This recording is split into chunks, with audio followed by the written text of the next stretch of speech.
everyone, this is Melvin. Welcome back to my channel. So this is going to be a very different video series where I am actually going to do a playtest section for a solo role-playing game that is currently on Kickstarter, and that is called Across a Thousand Dead Worlds, written by Alex T, who is the author of Seekers Beyond the Shroud and also Disciples of Bone and Shadow, which I have previously covered in the channel. So the format of these videos is going to be very different because I am actually going to go through the playtest rulebooks, which is definitely not final, and I'm going through them in parts and kind of give my feelings and basically try to see how it goes when I actually try to play the game. And by no means this is going to be the final rulebooks. It's definitely going to be changed, so I wouldn't suggest anyone to use this as a basis to say, you know, those rules are good or bad, because they will potentially change. And also, I'm not affiliated with Alex or, you know, the Black Oath games in any way, so I'm just basically participating in the playtest. So this is probably more useful to Alex himself because this will be a feedback from a playtester in a video format. So but anyway, I'm just gonna give some of my personal feelings as well, in case if anyone is interested in this game. So from what I see, this is definitely one of the better solo role-playing games in a few ways. So first of all, this is similar to Disciples of Bone and Shadow. This is a all-in-one book. So instead of having, you know, multiple books where they split the player guides, the DM guides, and, you know, all the essential supplements like the infantry books, the bestiaries, and so forth. This is one of those that don't do that. This is just all in one. You get lots of tables, essential tables that is important to solo role-playing, especially solo role players, like the Oracle tables, like monster generation tables. There will be lots of planetary generation tables, random events, travel events, similar to Disciples of Bones and Shadow. So if you wanted to get a taste of those, I highly recommend watching my previous videos as well, where I take a look at the Disciples of Bones and Shadow Conquered Sun edition.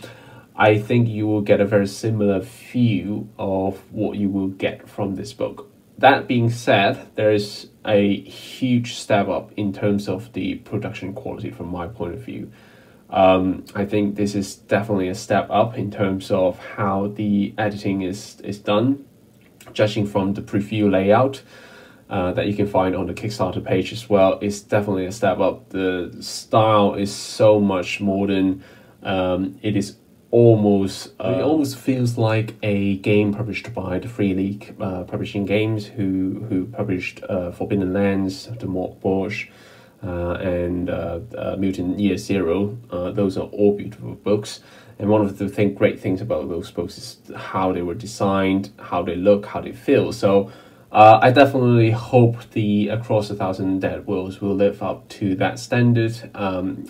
Judging from the preview version, I definitely can see that they have the potential to reach that. So the third thing that excites me is how Alex actually tackles the major criticisms that I have had with Disciples of Bones and Shadow, and that is the lack of a gameplay or mission structure.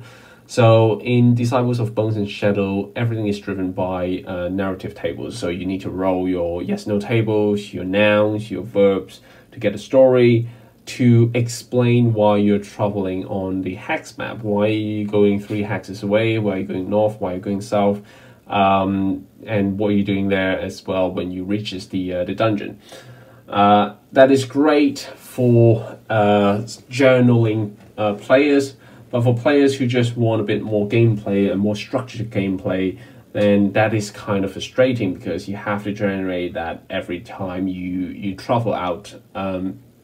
But in the Across a Thousand Dead Worlds, that is basically being tackled in the same way as Seekers Beyond the Shrouds, where there's a very clear structure written within the lore. So you are deep divers. You are going out because you are retrieving specific technologies from these alien races, and you will get rewarded for that. And you can always basically use that as the basic format. You go out, you travel, you visit these sites, these planets, see what you can get and come back. And that is good for a solo role players, because you don't have to come up with ridiculously stories about why someone who was a farmer needs to suddenly travel 10,000 miles away to start fighting a dragon. Even Tolkien is in Lord of the Rings needs to come up with lots of laws and backgrounds to come up with slightly convincing stories to say why this hobbit needs to go and start fighting a dragon. And as solo role-playing games, that is a lot to ask of your players. So I love the fact that this game, the lore, the structure of how the gameplay works is designed to tackle that problem. And the second part is the handling of the battle. So in both Seekers Beyond the Shroud and also in the Disciples of Bones and Shadow, the battle is not the best ones, to be honest. They are kind of a hit fest. So basically you try to hit your roll until you hit your enemy, and they have like 100 health, and you need to beat them down to 0. So that takes a lot of back and forth to do that. In the Across a Thousand Dead Worlds, this has been changed to a actual battle mat system. So this is more like your skirmish games, your Warhammer 40k skirmish games, and especially give me that vibes of the Blackstone Fortress games, the Warhammer Quest Blackstone Fortress games, where you have a hex battle mat, and there's also cover systems and so forth. So I am quite interested in that. I do want to see more rules coming out to facilitate the exciting gameplay on a hex map. At the moment, there's quite a lot going on. The only issues that I have is how long it takes to generate an enemy. And I have personally spent quite a lot of time to generate one type of enemies, because you have to they have a basic structure and you need to roll on their unique traits and their unique abilities. I definitely hope Alex can come up with some kind of easier way to do that. So maybe a one chart that includes all these informations instead of flipping back and forth on the rule books to get to that point. But as I mentioned, the layout is not finalized. I'm just using a playtest rules, which is more or less a glorified document, a Word document with all the rules written on it. So definitely, I can definitely see that Alex can work on that to make it a lot more usable. So that is basically my general test feeling. So after that, I will start my playtest section. So it will be in smaller chunks, and I'll start with creating my character. So if you are interested in that, then feel free to stay around. Otherwise, yeah, that's my general feeling from the playtesting sections. So if you're interested, definitely check out the Kickstarter of Across a Thousand Dead Worlds. So I will see you later. Thank you. But what is interesting about the character creation is actually the background story as well as the life-changing events. So there is quite a few options here at the moment. The backgrounds, I think there is 9 of them that I can see in the playtest versions, and all of them are quite interesting. So you can choose from being a farmer, or being a blue-collar worker, a data miner, a hedge fund kid, for example. Or even other things like being a petty criminal, scavengers, and a warlord.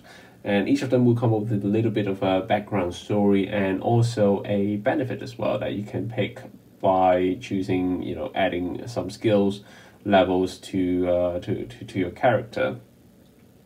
So in this case, I am actually going to handpick one of it. I do wish that there will be one more so we can get a D10 table to just roll on it. But in this case, I'm just gonna pick Scavenger.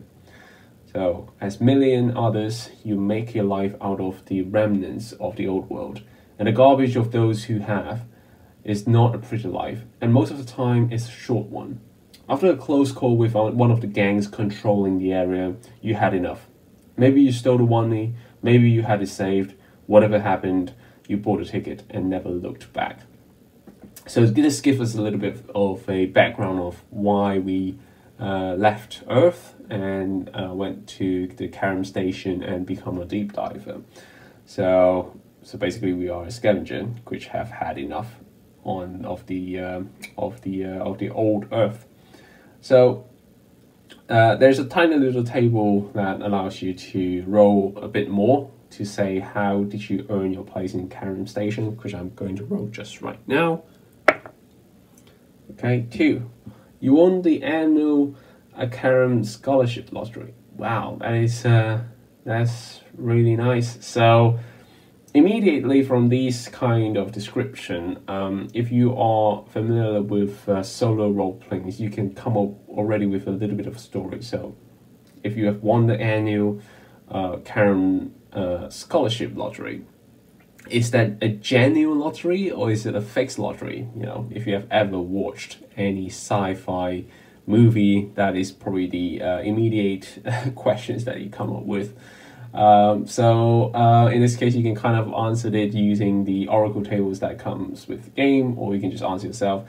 In my case, I'm just going to say it is actually fixed. So I'm going to just drop that down somewhere saying we won this ticket because this is actually a fixed lottery. So we were meant to get to Karum's station, but not by luck.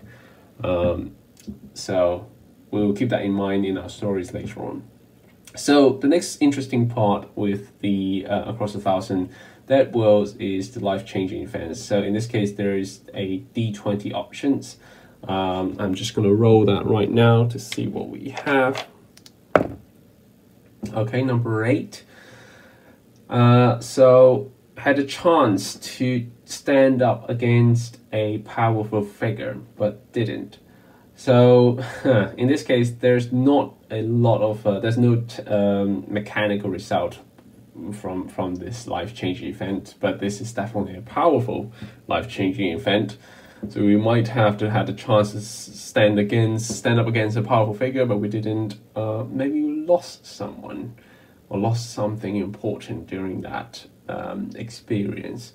So we'll also keep that in mind as well. So we won the lottery, but not by luck. Someone fixed the lottery, so we got picked as the winner. And then the life-changing event that we have had was basically we had a chance to stand up against someone, a powerful figure, but we didn't. So somehow it tells me that these two are linked. So that's quite interesting. The next one we can do is the drive. So this is something that we basically just say what drives our adventure, and this is a D10 table, so I'm just going to roll that. 1 second. Okay, so we rolled a 1, and that is a wealth. So you're after what makes the world spin and the star shines. You figure that being set for the rest of our life sure will make up for a few months of pain and suffering. So we're actually coming here for the short term. We were hoping that we can get a lot of wealth and probably retire, which is very interesting. Does it have something to do with us actually trying to the life-changing event that we previously had, where we had a chance to stand up to a powerful figure? Are we trying to right what it was wrong, basically? That, you know, if we have money, we can actually make a change this time. So very interesting. I am actually going to put that aside so that we have that in our mind.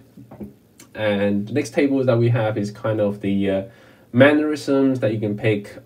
This is your typical NPC generation tables as well, where you can say, you know, when you're feeling confident, what do you do? I find it very interesting because if I am going to use this as a table, I would like to have some kind of, you know, a D10 table or T8 table written there. Obviously, this is just a test version, so hopefully that can be changed, because this will actually be very useful. Not only because I can use this for my character, I can also use this for any NPC that I need to generate in the future as well. So I'm just gonna quickly go through it. I don't think this is gonna be changing too much.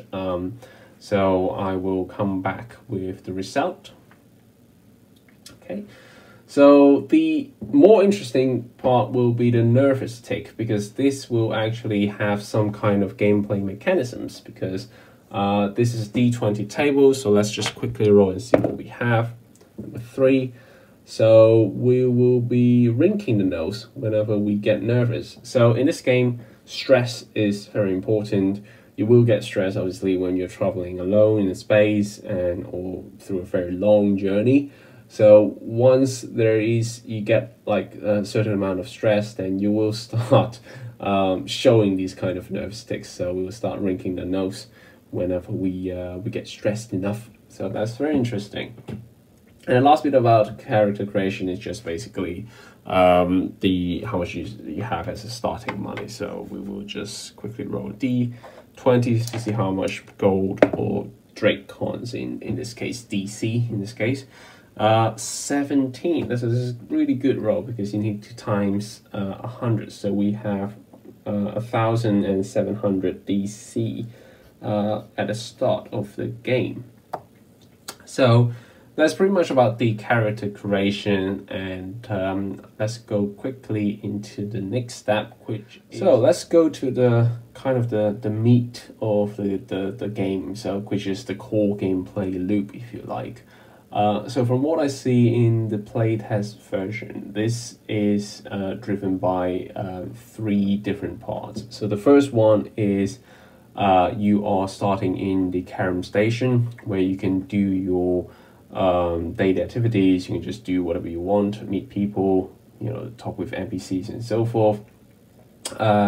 Similar to Seekers Beyond the Shroud, where you have a hub sections where you can, you know, try to basically fill out more details of why you're going out, what you're looking for, and so forth.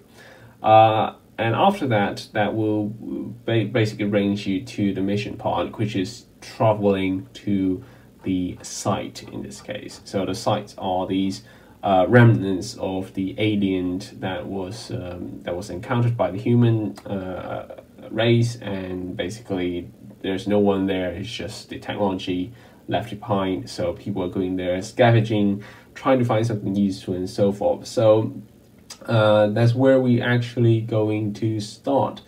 So to do that, that is pretty straightforward. So first of all, you need to pick a sheep to go on. So in this case, we are basically just just by ourselves. So we'll pick the KRM-01, which is the smallest spaceship.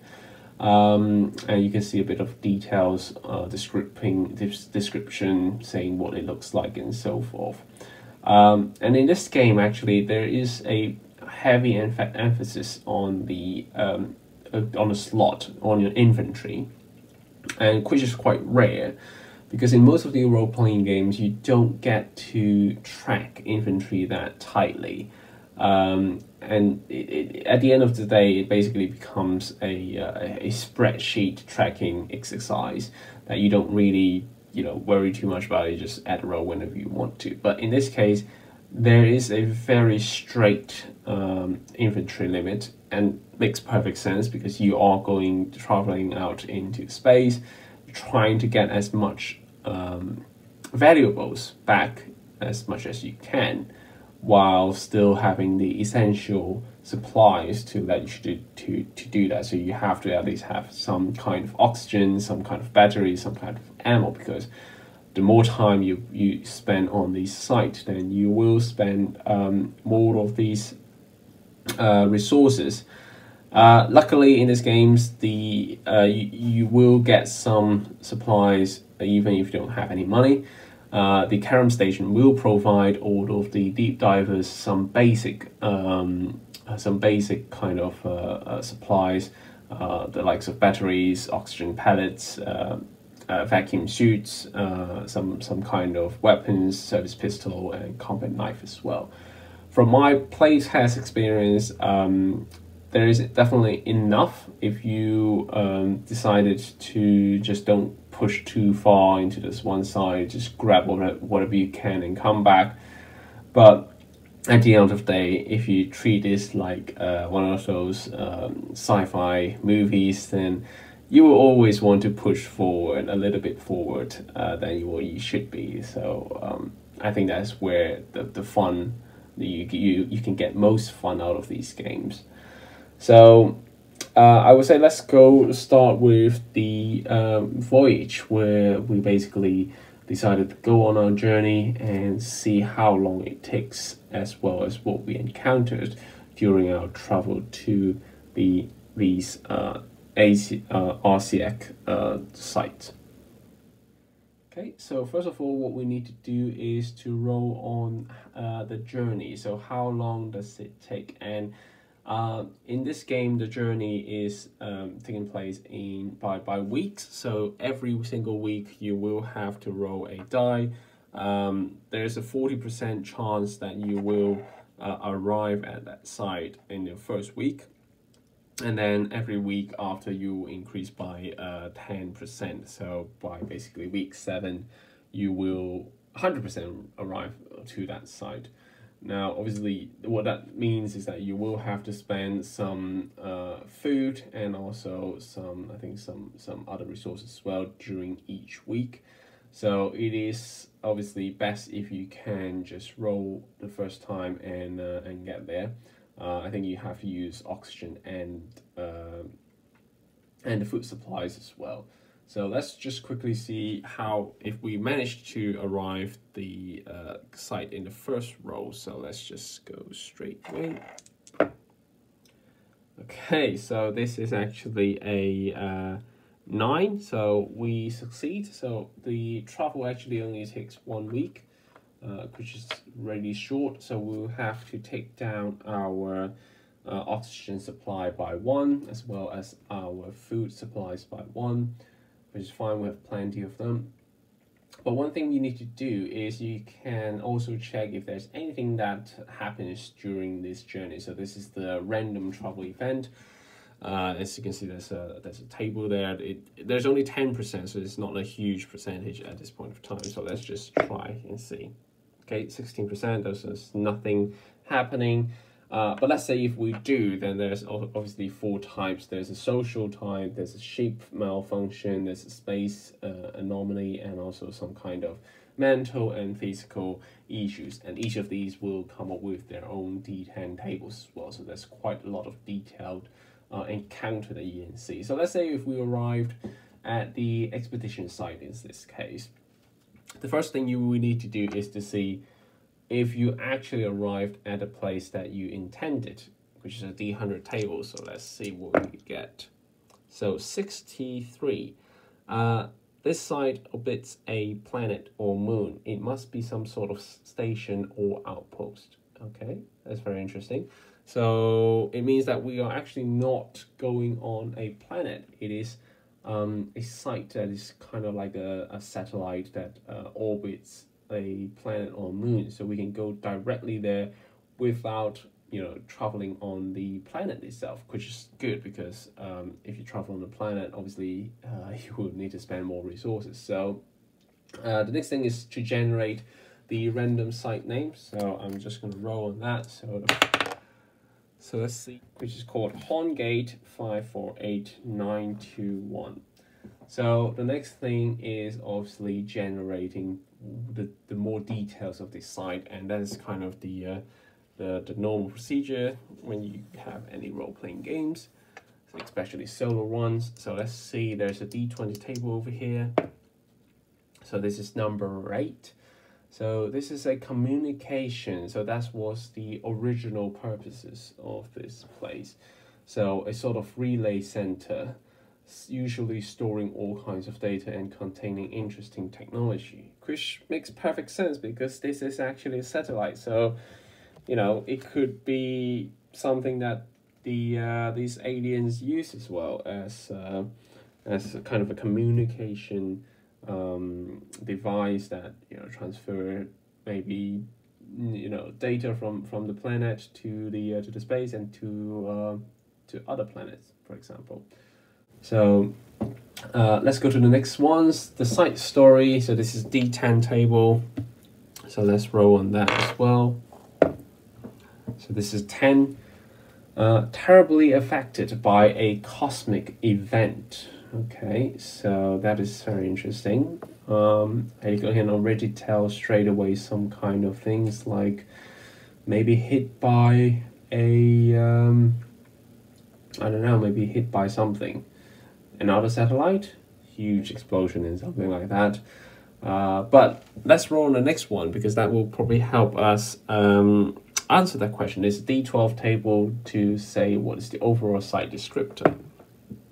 11, visibly plundered and partially destroyed it. And I think that definitely confirms our initial assessment. So it must be hit by something from the outside. We just don't know what yet. Is it another satellite, or is it destroyed by the enemies or these alien rates? I don't know, but let's go on. So after that, you can obviously generate kind of whether you need a specific vacuum suit, or do you need to wear your oxygen mask on this on this site.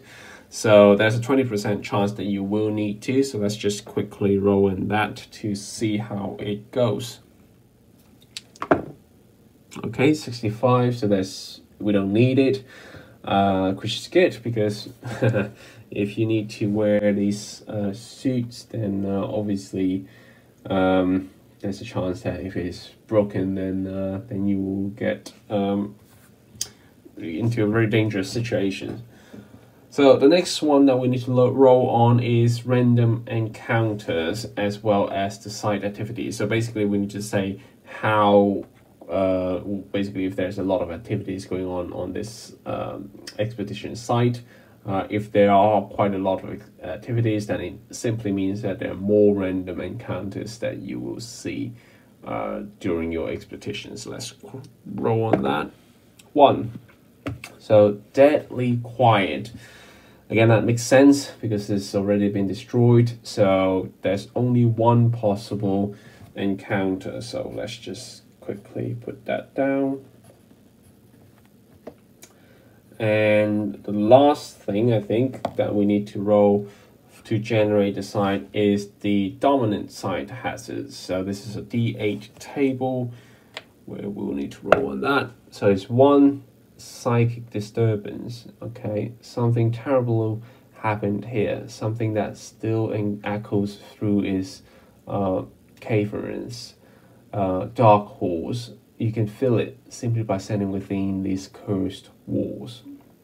And all resolve rolls are considered demanding. So it's -5 for all resolve rolls. Okay, I get a sense that we're getting some kind of cosmic horror feeling to it, feeling like I don't know, something that we cannot touch, something that we cannot use a physical explanation, which is not great. Okay, so that's generally how you create a expedition site, and I think you can see already that there's quite a lot of details. You have the name, you have the potential number of encounters that you will see, you get a description.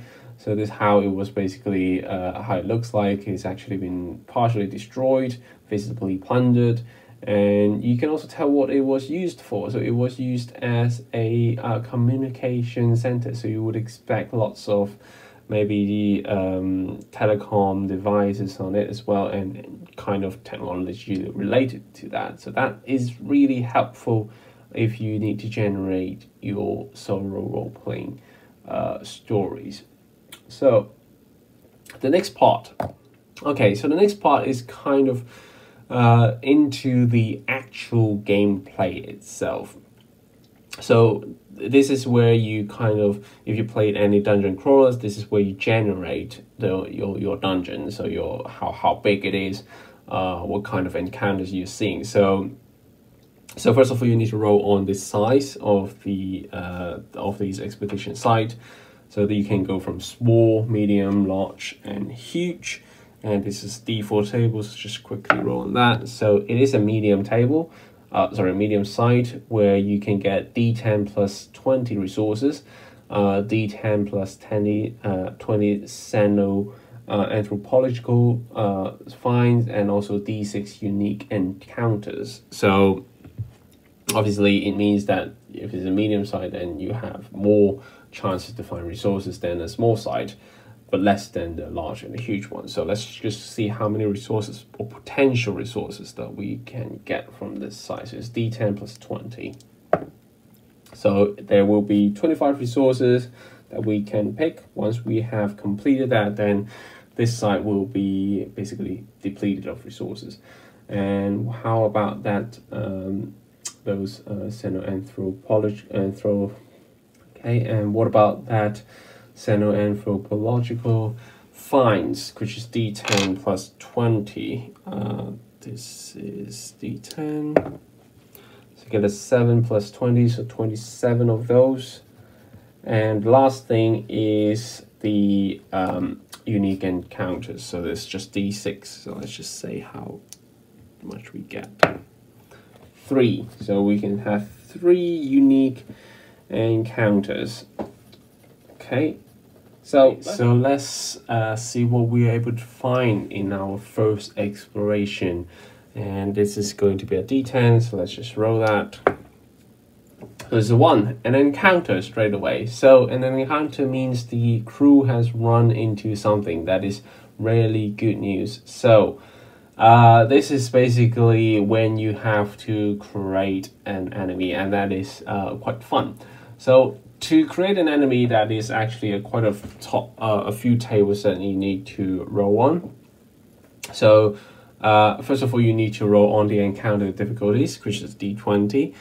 This is where you will see if you're facing easy, standard, elite, or overwhelming enemies. And let's just quickly see what we get. 3, so it's just an easy one, which is absolutely great. And the next thing is to basically see what they are. And there is a handy table over here to show you what they are. This game does scale regarding to how many people you have in your crew. So in our cases, it's just a 1-person team. So this is the easiest we can get. Easy in the terms of, you know, it's less enemies, but compared to just more enemies and more teammates, you actually have a bit more options to handle it. So in this case, we just have 1 easy creature. Now that's a robust creature creation table as well. So there's mainly 3 kinds. There's the guardians, there's the aberrations, and the synthetics. And I don't think we will be able to see synthetics at the moment. Actually, sorry, forget about that. We can see that. So basically, guardians are these kind of mechanical creations created by the RSEC, these alien races to guard the facilities. The aberration is basically things that are too strange or too mind-bending to be simply considered as, you know, like a local kind of faunas. And the synthetics are basically biomechanical life forms that is basically just probably created by the aliens from their, you know, kind of experimentations. So let's see what we are going to get. It's a D6 table. So 2, a guardian. So I think that's not good news, because that's normally the worst kind of enemy. But the good things about the guardian is that they have already created these for you. So there's kind of 4 types of guardian already created. the Titan, the Anasi, the Arush, and also the Brahmarmi. So these, I think, definitely are named by some of the goddess names, and obviously the Titan is from the Greek myths. So in this case, what we're going to have is our very first combat. So I think I'm going to stop the first video here. So we have done the character creation. So far so good. I haven't actually got to give him a name. I think I'm going to choose from either calling him Jonathan or I don't know, something else maybe. Maybe someone can actually come up with a name, then in the comment sections, then I will probably use them. And in the next video we will go and see how the combat works. So I will talk to you next time. See ya. Bye bye.